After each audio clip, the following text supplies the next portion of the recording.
내가 매수한 주택에 문제가 있다는 것을 뒤늦게 알았다면 가장 먼저 해야 할 일은 무엇일까요? 여러 가지가 있을 수 있겠지만 법적 절차상으로 살펴본다면 내용 증명을 먼저 해야 합니다. 내용 증명이란 내가 상대방에게 어떤 내용을 언제 보냈는지를 우체국이 공식적으로 확인해 주는 제도입니다. 즉, 우체국에서 신청자가 이런 내용을 통지했고 그 사실은 기록으로 남아있다 라는 공식적 확인 기록을 만드는 절차라고 받아들이시면 됩니다.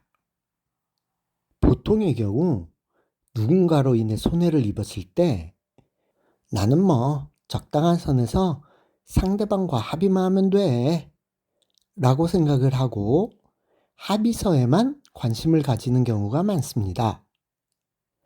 합의서와 내용 증명은 여러 가지 차이점이 존재하는데요.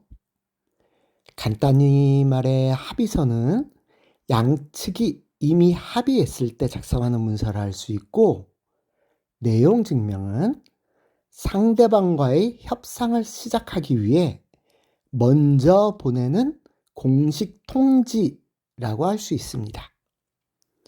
즉, 상대방과 벌어질 분쟁에 있어서 출발점을 만드는 절차가 바로 내용 증명입니다.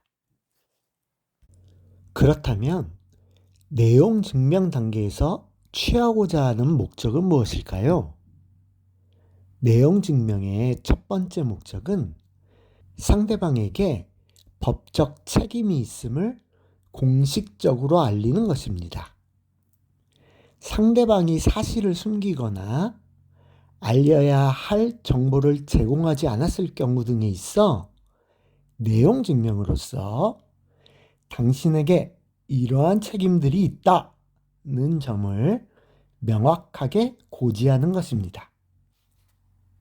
내용 증명의 두 번째 목적으로서는 협상의 시작을 공식적으로 선언하는 것입니다. 상대방은 내용 증명을 받는 순간 이제는 정말 대응해야 하는 상황이구나 라고 인식하게 됩니다. 이렇게 함으로써 내용 증명은 상대방의 협상을 유도하는 매우 강력한 도구입니다.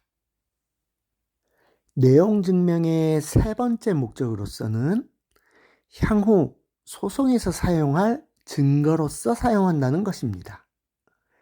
법적 절차에서는 계약 해제 통지일, 손해배상 청구일, 지연 손해금 계산 기준일 등의 명확한 증거 기록이 필요한데, 내용 증명은 이와 같은 것들에 대한 명확한 증거 자료로서 사용되게 됩니다.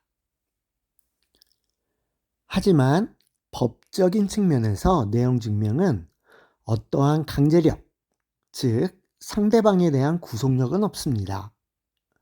따라서 단순히 내용 증명을 보냈다고 해서 상대방이 반드시 그 요구에 응해야 하는 것은 아닙니다. 하지만 실제 소송이 이루어진다면 이야기는 완전히 달라지게 됩니다. 소송 절차에서의 내용 증명은 법원이 인정하는 강력한 증거로서 사용됩니다. 그렇기 때문에 분쟁의 초기 단계에서 반드시 챙겨야만 하는 절차라 할 수 있습니다. 그렇다면 내용 증명을 생략한다면 어떻게 될까요? 혹은 어떤 문제들이 발생하게 되는 걸까요? 일단 소송 자체는 가능합니다. 내용 증명이 법적 필수 절차는 아니기 때문입니다. 하지만 소송이 진행되면 전략적으로 매우 불리한 상황에 놓일 수 있습니다. 계약 해제 통지일이 불명확해지고 상대방에게 협의의 기회를 충분히 부여했다는 점도 입증하기 어려워집니다. 결국 분쟁에서 원고로서 내가 가진 주도권을 일부 잃어버리게 됩니다. 실제 분쟁 사례에서도 내용 증명은 늘 핵심 절차입니다. 일반적인 분쟁의 절차는 위반 사실 발견, 내용 증명 발송, 협상 진행, 합의 또는 소송의 순서로 진행됩니다. 이 과정에서 상대방이 내용 증명을 통해 사건의 심각성을 인지하게 된다면 소송이 아닌 합의로서 신속히 분쟁이 해결되는 경우가 실제로 많습니다. 이상의 내용들을 정리하면 내용 증명은 법적으로는 필수 절차가 아니지만 분쟁 해결 측면에서는 사실상 필수다라고 결론 내릴 수 있습니다.